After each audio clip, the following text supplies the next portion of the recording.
All right, Madam City Clerk, will you please call the roll?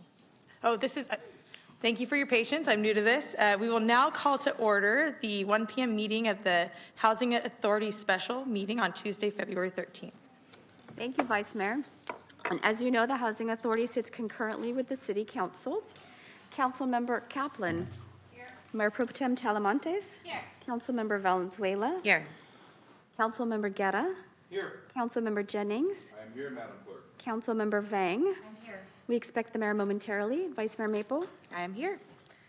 All right, and so will Councilmember Valenzuela, do you want to lead us in the land acknowledgement and Pledge of Allegiance? I would love it. Please stand if you are able for the opening acknowledgments in honor of Sacramento's indigenous people and tribal lands. To the original people of this land, the Nisenan people, the Southern Maidu, Valley and Plains Miwok, Patwin Wintun peoples, and the people of the Wilton Rancheria, Sacramento's only federally recognized tribe. May we acknowledge and honor the Native people who came before us and still walk beside us today on these ancestral lands by choosing to gather today in the active practice of acknowledgement and appreciation for Sacramento's indigenous people's history, contributions, and lives. Thank you. Now please salute and pledge. I pledge allegiance to the flag of the United States of America and to the republic for which it stands, one nation, under God, indivisible, with liberty and justice for all. Thank you. All right, welcome, and the mayor has joined us. We just finished with the Pledge of Allegiance, so Okay. item number 1. Thank you very much, Vice Mayor. Hi. Good afternoon, and I apologize for being late. Thank you, Vice Mayor. Item 1, please.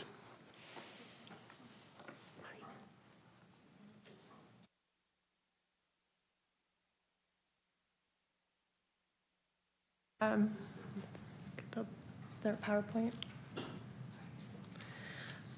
So today's presentation will be the first workshop for the City of Sacramento's 2025 Annual Action Plan and the Consolidated Plan for the Federal Entitlement Grant Programs. The purpose of today's workshop will be to provide information on the different federal programs and planning process, and also to provide an opportunity to solicit project ideas and feedback, and will be the first of a few opportunities over the next few months for you to provide input. I'll start by providing a brief overview on the requirements for the federal programs, go over the consolidated plan engagement process, and then I'll share with you the estimated 2025 city entitlements, examples of past projects, and lastly, I'll discuss the process and schedule moving forward.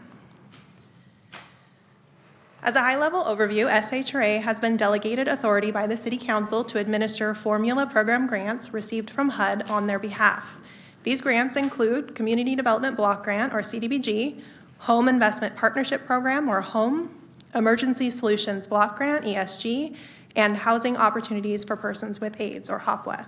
These are all entitlement grants, meaning that HUD uses a formula to determine how much we will receive each year. And further on, I'll describe which type of activities each of these programs cover. As part of accepting these grants, there are certain steps that HUD requires us to take. First, HUD requires grant recipients to complete a consolidated plan, which is a 5-year plan that identifies community needs and establishes a long-term strategy to meet those needs. The next consolidated plan will cover the years 2025 through 2029, so this year we will be undergoing development of that consolidated plan. The process will involve extensive community outreach and consultation with relevant stakeholders and service providers. The consolidated plan will be adopted in October and must be submitted to HUD by November 15th. In addition to the consolidated plan, HUD also requires that we prepare an annual action plan, which identifies specific activities and projects that will be undertaken to meet the objectives identified in the consolidated plan. We have already kicked off the consolidated planning process this year by hiring a consultant who has excellent experience in leading the development of consolidated plans, and we are progressing with creating our community engagement strategy. We are envisioning a 3-fold engagement strategy. First, we'll provide opportunities for public input at public hearings and by attending and possibly setting up booths in affected neighborhoods at local community events such as farmers markets. Second, we will develop and distribute a resident survey. This survey is still in the design phase, and we will have it active starting this spring. Lastly, we will establish virtual stakeholder meetings to gather input from service providers, community groups, and other relevant parties. We welcome any feedback you have on this proposed engagement strategy. These next few slides will focus on the annual action plan and how we determine which projects or activities to fund, primarily focusing on the CDBG funds. First, the consolidated plan identifies the objectives for the best use of these funds, and we want to make sure the activities we fund align with these objectives. This slide shows the objectives developed in the last consolidated plan.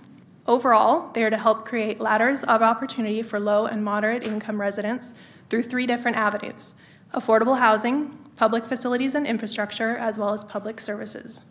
You will see these 3 categories reflected in how the CDBG funds are distributed in the action plan. In addition to meeting the consolidated plan objectives, we must also ensure the projects meet a HUD national objective. The vast majority of CDBG expenditures must meet the national objective of being an activity that benefits low to moderate income persons, which can be accomplished 3 ways. First, it can be an activity that benefits an area of low to moderate income, which means it needs to be located in a location that's primarily residential, and at least 51% of those residents need to be low to moderate income. Second, we can also provide funding directly to low to moderate income clientele, which is individuals or households at or below area median income. As an example, in this category, we might fund shelters or Meals on Wheels. Lastly, we also fund low to moderate income housing, which helps to provide housing to individuals or households below 80% of the area median income. This is usually provided in the form of gap financing for affordable housing rehab projects. In addition to meeting a national objective, CDBG projects must also be an eligible activity. The broad categories of major eligible activities include public facilities and infrastructure, so this could be parks, playgrounds, ADA curb ramps, pedestrian improvements, things like that. Public services, so this is usually Meals on Wheels or shelter operations. Acquisition, so this could be for a property for public facility or housing. Clearance and remediation, so this could be to clean up a site for affordable housing, for example. Homeownership assistance, planning and admin, so this is staff costs, and environmental studies. I also would like to highlight some major ineligible activities. So that would be general government buildings and expenses. So for example, you can't pay to renovate City Hall. Operating and maintenance activities, so this would be things like custodial staff, cleaning. Purchasing of construction equipment and furnishings, new housing construction, political and religious activities, regional parks and facilities are the main ones there. And before I move on to the next few slides, I also want to note that there are a few other things we have to take into consideration when evaluating projects to include in the action plan, and one of the more important factors is project readiness. We have an obligation to HUD to expend funds in a timely manner, so it's important to select projects that are ready to go and spend funds quickly. We usually like to see projects that can spend funds down within 12 to 18 months or sooner if possible. This slide shows the estimated funding entitlements for the city for 2025. We typically receive the final approved amount from HUD in April of each year. So for planning purposes, we base this year's estimated entitlement on what was most recently approved allocation, anticipating no change in entitlement. For 2025, we estimate we will receive about $4.6 million for CDBG, and we just discussed what activities that can fund. For home, we expect about $2.7 million, and these funds usually go to acquisition and construction of multifamily affordable housing projects. For ESG, we estimate about $395,000, and these funds go to help people who are homeless, for example, through rental assistance as well as operations for emergency shelters. For HOPWA, we expect about $2 million, and this is used for either services or physical units as part of multifamily projects for people with HIV or AIDS. And overall, we're estimating about $9.695 million in total for these federal programs in the city. For CDBG, the annual entitlement is divided up among several categories. This table shows how funds may be utilized in 2025 based on that $4.6 million projection. For estimating purposes, we allocate the maximum allowable for public services and admin, and then work backwards from there to determine how much is available in the other categories. We're allowed to allocate a maximum of 15% for public services, so this is about $690,000, and these funds are usually used for homeless activities and Meals on Wheels.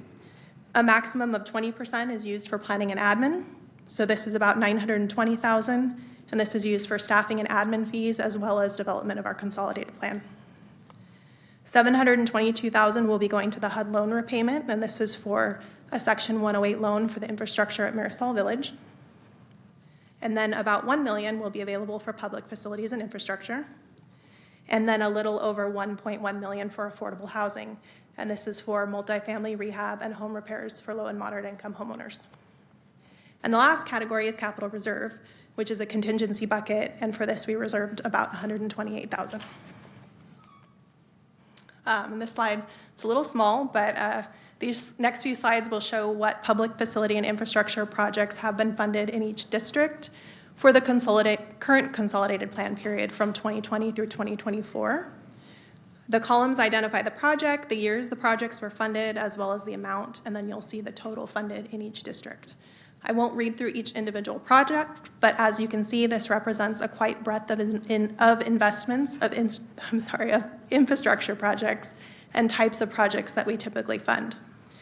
You also see some districts have more projects than others, and this is just because some locations have more eligible low mod areas than others.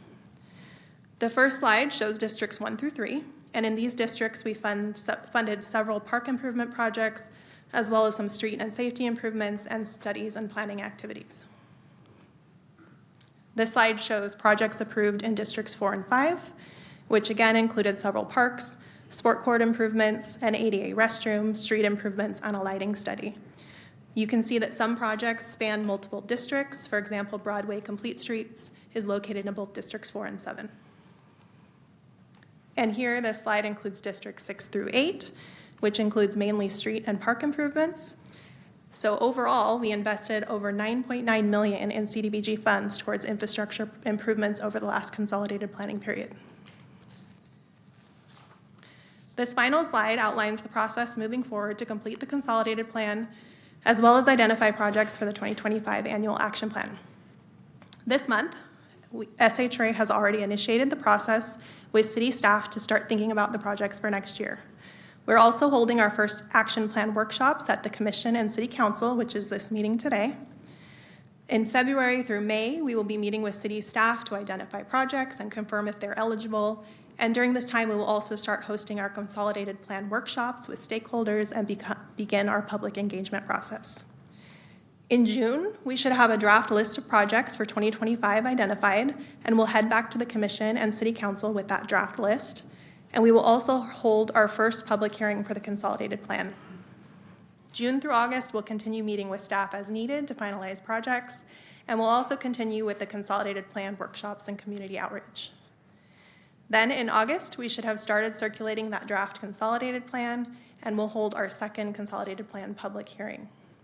At this point, the action plan budget should be complete, and August through October, we'll be finalizing the consolidated plan and the action plan. Then we will come back to the Commission and City Council in October for approval of those two plans, and finally submit the plans to HUD in November. So this concludes my presentation. Once again, we welcome any input you have on either the consolidated plan engagement process or the action plan projects. And you can provide those either to us now, or you can reach out anytime between now and the next workshop planned for June 11th. Thank you for your time, and I'm open to any questions. Thank you very much for a good, thorough presentation. Do we have public testimony? We do not. We do not, so let's turn it to the members. I'll save my question for after I hear from my colleagues. Councilmember Valenzuela. Thank you. And I know the Parks team, as usual, has their list ready to go, so I'm not going to focus on that because we'll wait to see what comes forward from that. I know last year, similarly, I mentioned the emergency rental assistance. I'm getting more and more calls, and I don't know if my colleagues are getting these calls as well from people who can't afford to move, who are in an unaffordable apartment situation and literally can't afford something like an application fee because they're paying $45 every time to get a credit check to try to get in to a cheaper apartment. And so I don't know if we've ever looked at, it seems like it would be a relatively small amount of money out of that services bucket to say, hey, if you're meet a certain income threshold and you're trying to apply for an apartment and you don't have the money to keep shelling out $45. Similarly, just like the one-time moving expenses, because we know first and last month's rent can be a hurdle for somebody who's trying to move from one apartment to another. I have one constituent right now who's in her 60s, who's low income, whose rent went up within the allowable limit, and she can't afford to move. And so she's looking at potential homelessness, which is obviously not an outcome we want. So, but I can't identify any other resources in the county right now that would help with those sort of things. So if we could try to figure out if there's a small sliver of that services money that comes through, I think that could make a real difference to keeping some people housed. So just my 2 cents. Thank you, Councilmember. Councilmember Guerra? Thank you, Mr. Mayor. Yeah, I was going to ask about the ESG funding to see if there was anything we could do, at least on the application fee side as well. Moving on the infrastructure side on the CDBG funds, I wonder on that 1.1 million if there are, particular projects that, that the city Public Works Department could identify that are safe routes to school projects where we could do some, either speed lumps, intersections, stop signs, traffic calming for common routes to school. We're reducing speed limits. We just did that last week on 21st Avenue. It's a thoroughfare between 2 elementary schools, a high school, and the library. But if we don't have the infrastructure to also reduce the speeds or the enforcement to do that, and I know this funding can't pay for enforcement, but maybe it could pay for speed lumps also, adding stop signs or lighted crosswalks that meet our standard there. I think that's an important one where if we, focus some of that in targeted areas for safe routes to schools, that would be, I think, an important thing to consider along with our normal park improvement plan. So with that, thank you, Mr. Mayor. Thank you. Councilmember Kaplan? Thank you, Mayor. I would be interested as well knowing answers to the questions my colleagues both asked, but I'll also say I do urge, Natomas has done safe routes. Let's get Sac City on board to do it. I know we're in some tough budget times, but our school districts can help pick up the slack as well. I don't want it just to be us helping Sac City. If Natomas is doing it on its own, then why aren't we helping Natomas or Robla or Twin Rivers? So it's just something when we look at equity, because I'm all a fan of safe routes to school, but also I think we need to leverage our schools on that. So one question I have, when we do the renters helpline, do you have data that breaks it down of where the calls are coming from, like what areas? So we do have data that breaks it down by area, and it gets us down to the zip code level, I think is the best we can provide. So we can certainly overlay that with the districts if you're interested in seeing that. Just even getting down to the zip code, I think most of us, it would be welcome to understand where the call's coming from, and then also to understand, what percentage of residents are you able to help? What, do they get a resolution, or are they calling and going nowhere?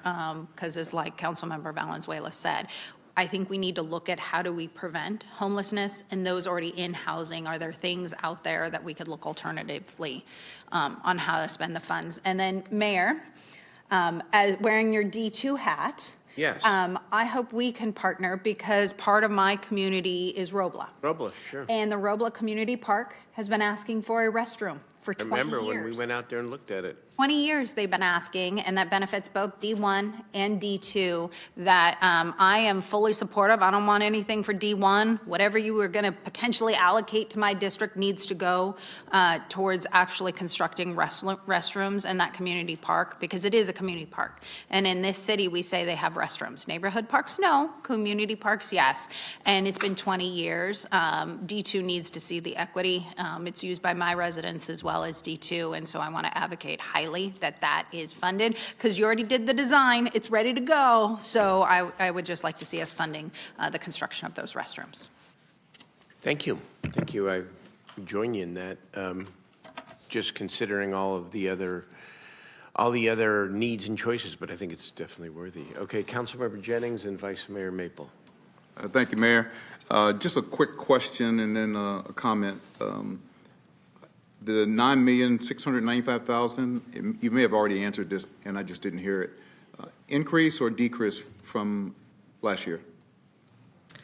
I think it was a bit of we're basing our estimate on last year's entitlement, so we're estimating about the same amount, but we did get an increase last year from the previous year. Okay, so that answers that question. And then I read somewhere in the report that SHRA has managed and administered these funds since 1982. So that's like 42 years. That's like 1 year less than I'm my age.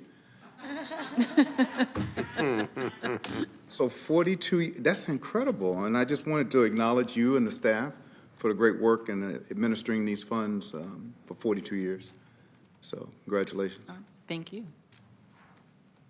Thank you, absolutely. Vice Mayor Maple. Thank you. Yeah, I actually was on a similar vein, really wanted to appreciate, I think especially the process. You know, last year was my first year going through it, and I had a lot of questions and about how it worked, and just found your team to be incredibly helpful, knowledgeable, help me walk through the process and understand, and so just really appreciate that. And these dollars matter. You know, you can almost layer on entirely on my district some of these disadvantaged communities, and so they make a difference. I mean, this is real areas. You know, we're seeing them in action right now, actually, in some of our parks and other areas of the district, and so it matters to our community members. And just always appreciate your help. So, all great suggestions. I just want to pose, though, a challenge. Maybe it's a seed, and I think I've done this every single year. No one has yet taken me up on it, but that's okay. That's why it's a seed. And that is wondering, looking at the amount of money, which is $5 million a year, and so many worthy needs and projects. And, you know, there's two ways of investing public dollars, right? And that is to spread them wide. But, you know, as they say, maybe an inch deep, maybe 2 inches deep, or to focus on one or two things that might be most impactful. And I think the addition to that observation has always been wondering whether or not, given the fact that this allocation is an annual allocation, yes, it can go up and it can go down, but CDBG is pretty much embedded in the federal budget, and I don't think there's any real worry that it's going to go away, though you never know in this day and age. Whether or not it is possible to securitize any part of this revenue stream to be able to make an even greater impact. And so I combine that observation with Councilmember Valenzuela and Councilmember Guetta's observation and thinking about, I was looking on the Google here about Maslow's hierarchy of needs, and the fact that we must do everything possible to close the front door to homelessness, right? This age-old problem that we have, right? I mean, thousands of people we've gotten off the streets, and yet the problem has grown worse. How many people who are fragile and barely housed are going to become homeless if we don't intervene? And we did so heroically during, you know, and SHRA was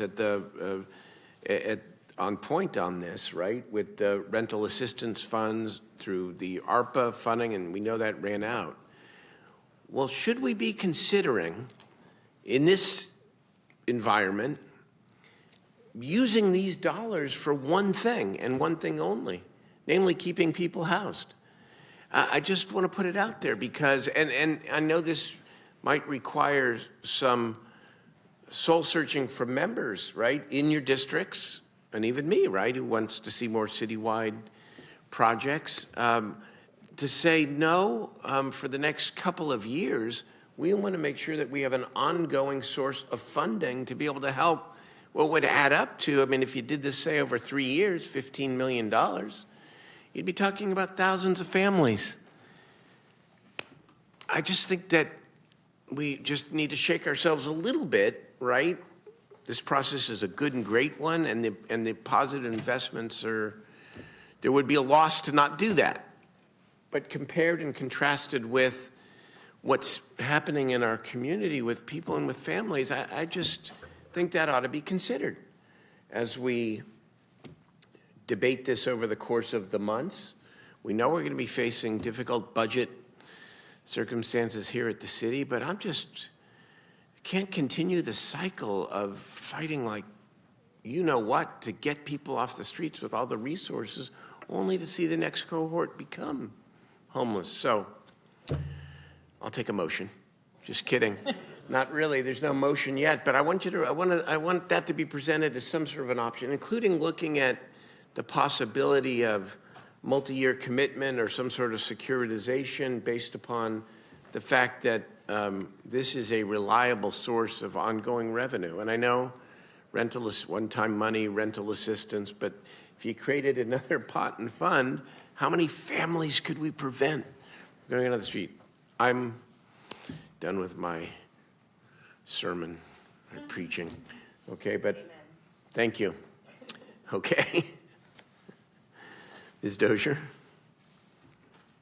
I just really wanted to say thank you to the council for all of the input. This is exactly the type of information that we need as we move forward and develop the plan and come back to you and also meet with the city staff. I also wanted to point out that I will be looking to see what other types of resources.